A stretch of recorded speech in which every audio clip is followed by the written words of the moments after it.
everyone, and welcome to English Pod. My name is Marco. My name is Catherine, and today we have a lesson that comes actually from a user request. That's right. We had a user request who asked us if we can do something about a purchasing manager, maybe what his job does or what it is to be a purchasing manager. So you'll find out all about that today in this lesson. It's an upper intermediate about being a purchasing manager and about vendors. So let's check out today's dialogue.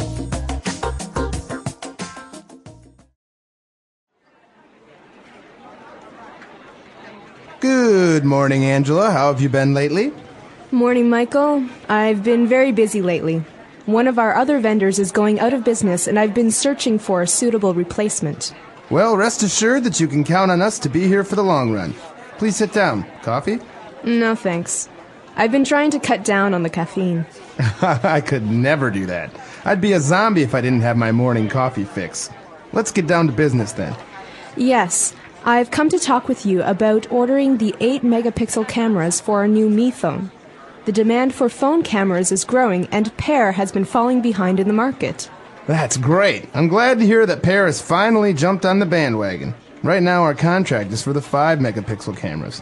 Is Pear still interested in having those? No, we're changing all the cameras to 8 megapixels. We were hoping that by making your company our sole supplier for cameras, we could negotiate a better deal. Surely. Let's get started by drafting a new contract.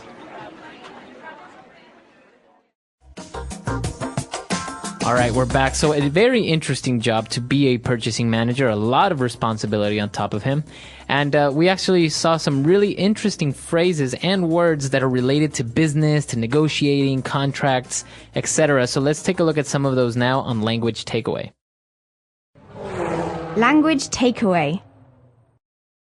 So the first word we have is vendor. This is a noun. It means it's a job. It's the name of a person's job. So he is a vendor. Okay, and a vendor, what does a vendor do?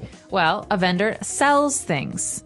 Okay, so the verb here is to vend, like a vending machine is that machine that you can buy sodas from. Mm-hmm. But a vendor is someone who sells things to someone else. Okay, so I can say he is a door vendor. He sells doors? Yeah, that's right. Or let me contact my vendor about the price list for these TVs. Okay, very good. So we're talking about a vendor who is going out of business. And because he's going out of business, this manager is actually looking for a suitable replacement. So this is an interesting phrase because these two words normally go together. We say, let's find a replacement. Okay, that's good, but really we want a suitable replacement. And so first of all, the word suitable means like appropriate or good. But what about replacement? What does this mean? A replacement is something that takes the place of. It replaces something else. So for example, we have our vendor who went out of business. So what we are looking now for is another vendor, but not just any vendor, a suitable vendor, one that has the things that we need or the prices that we need, and in order to replace the one that went out of business. Right, so we could say this about other things, not just people. For example, if I break my iPhone, my cell phone, very expensive phone, I am upset about it, but when I buy a new one, I don't want a cheap one. I want a suitable replacement, one that's about the same as the old one. That's right. So maybe you don't get the exact same one, but you get one that's very similar. Exactly. Okay, very good. So now they're going to talk a little bit about the contract, but they kind of do a little bit of small talk, and they're talking about coffee, and he says, well, you know, I'd be a zombie if I didn't have my morning coffee fix. I know how that feels. This is a person who loves to drink caffeine to wake up. Mm-hmm. And so we talk about a fix as being something that you need. Okay? My coffee fix means the coffee that I drink in the morning to survive. That's right. Okay, so we know the verb to fix is to make something good again, to repair. But in this case, we're taking fix as a noun, and we're saying that it's something that you need, like you said. For example, maybe in the morning you need your English fix, and so you'd listen to English Pod. Exactly. You need it so much, it's like a drug. That's right. Very good. And moving on, they started to talk a little bit more about the details of the business, and he mentioned that they want to make this company their sole supplier for cameras. Okay, so sole, S-O-L-E, means only. But this word supplier is very interesting because it's very similar to vendor. Mm-hmm.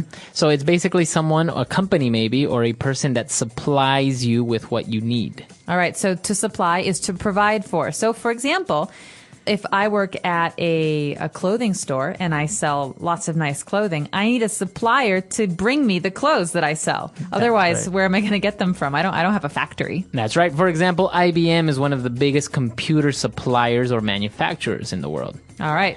Okay, and for the last part of the dialogue, they said, well, I think we can reach an agreement.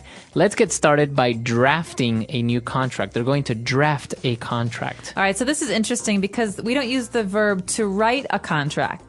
Now, you would think, well, of course you write it, but there's a special verb that we use with the word contract. So just remember this phrase together, to draft a contract, or my company will draft a contract and send it to you. This means to prepare a contract in order for someone to sign it. That's right. So it's basically the same as write, but it's usually used more with contracts, to draft a contract. Exactly. Or maybe you can say to draft up a business plan. Exactly. So to draft a plan, to draft a contract, this is basically to write something that has many different points, many different strategies. Okay, very good. So 5 key words for you there. Now let's move on to some key phrases on Fluency Builder. Fluency Builder. Okay, so there are a lot of really, really juicy phrases in today's lesson. The first one is rest assured. So we heard this from Michael at the beginning of the dialogue. He said, rest assured that you can count on us. That's right, rest assured. So this is a phrase that you use to try to give confidence to someone, telling them, you can trust me, rest assured that I'll be there. Don't worry. Don't worry. So let's hear another example of it. Rest assured, Marco, I will be there to support you. Okay, so I know that you will be there, or I can trust that you'll be there. Okay. Very good. So to rest assured. Now, the second part of it is in that same sentence, well, rest assured that you can count on us. Okay, so what does it mean to count on us, to count on me? So the verb to count has a couple of different meanings, and most of us are familiar with the other one. To count numbers, 1, 2, 3, 4, 5. But here, to count on someone, remember that preposition on, means to expect someone to do something, to depend on someone. That's right. So if you count on someone, means that you depend on them, you rely on them, you can trust them. So, for example, in the sentence that I just told Marco, rest assured, I will be there.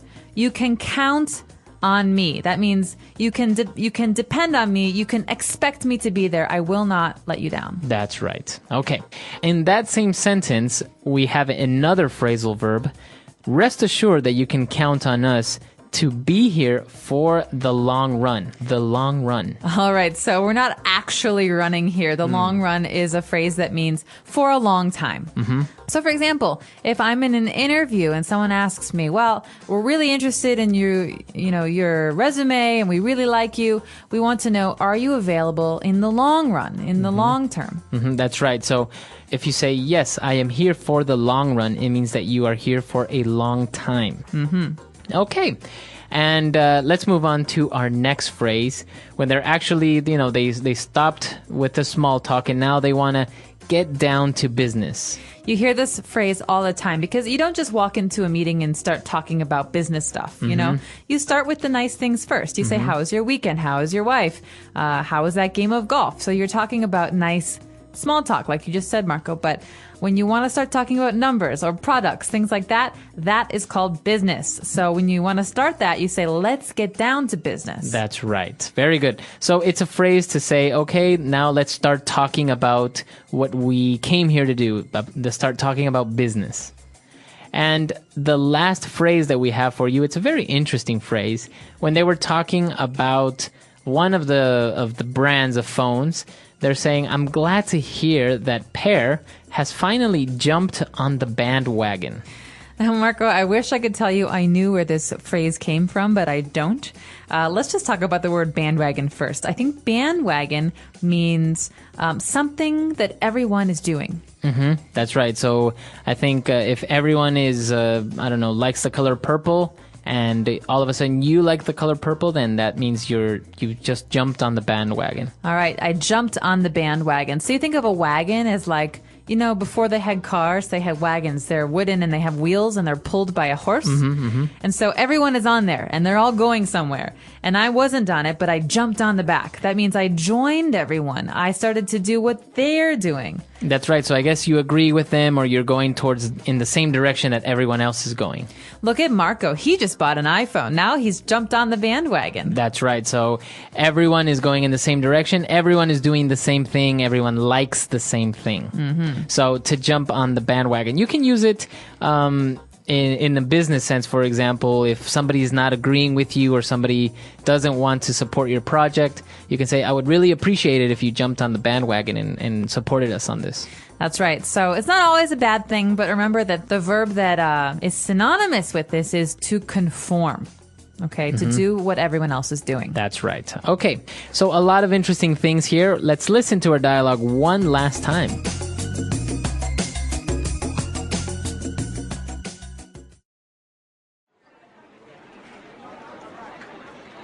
Good morning, Angela. How have you been lately? Morning, Michael. I've been very busy lately. One of our other vendors is going out of business, and I've been searching for a suitable replacement. Well, rest assured that you can count on us to be here for the long run. Please sit down. Coffee? No, thanks. I've been trying to cut down on the caffeine. I could never do that. I'd be a zombie if I didn't have my morning coffee fix. Let's get down to business then. Yes, I've come to talk with you about ordering the 8-megapixel cameras for our new Mi phone. The demand for phone cameras is growing, and Pear has been falling behind in the market. That's great. I'm glad to hear that Pear has finally jumped on the bandwagon. Right now our contract is for the 5-megapixel cameras. Is Pear still interested in having those? No, we're changing all the cameras to 8 megapixels. We were hoping that by making your company our sole supplier for cameras, we could negotiate a better deal. Surely. Let's get started by drafting a new contract.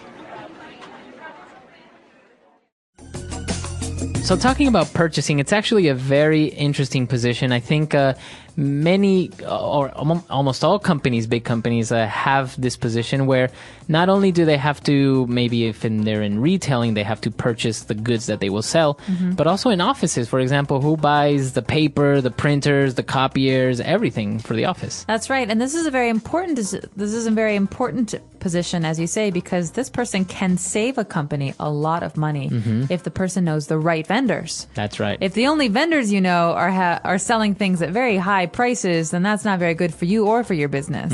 But if you know all the inside secrets, you know all the good vendors, then maybe you're going to be able to save a lot of money. That's right. So I think this position is also a lot broader than just this. So maybe someone can also help us out on the website, englishpod.com. You can explain, maybe if you're a purchasing manager, you can tell us what your job entails, or if you know a purchasing manager, what does that person do? That's right. We're very curious to know, and we hope that you'll be able to use some of these new words and phrases. If you want to practice, check us out, englishpod.com. All right. We'll see you guys there. Bye. Bye.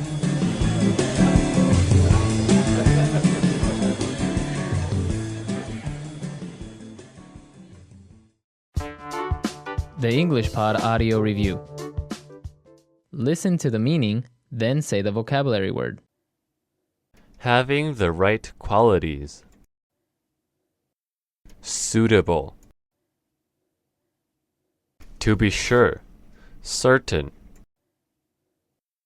Assured.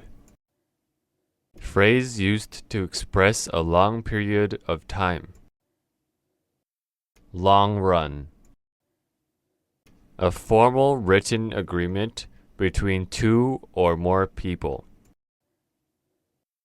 Contract. To reach an agreement on money, terms, etc. Negotiate. Unique. One and only.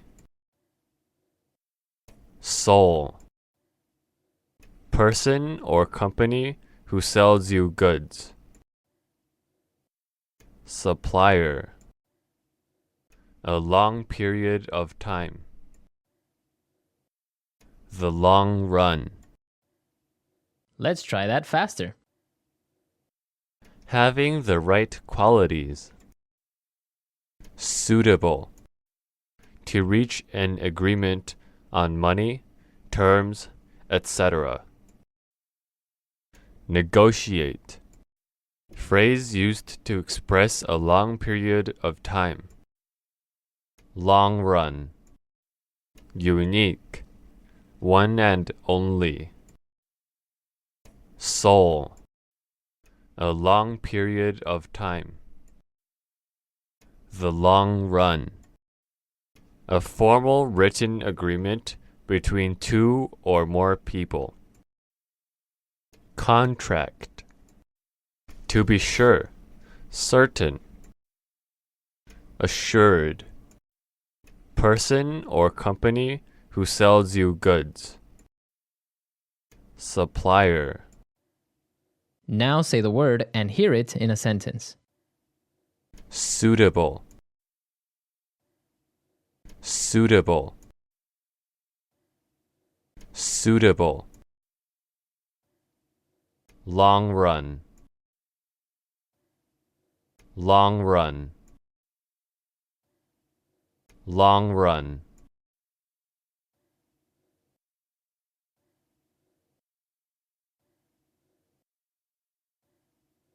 Contract. Contract. Contract. Soul. Soul. Soul. Negotiate. Negotiate. Negotiate.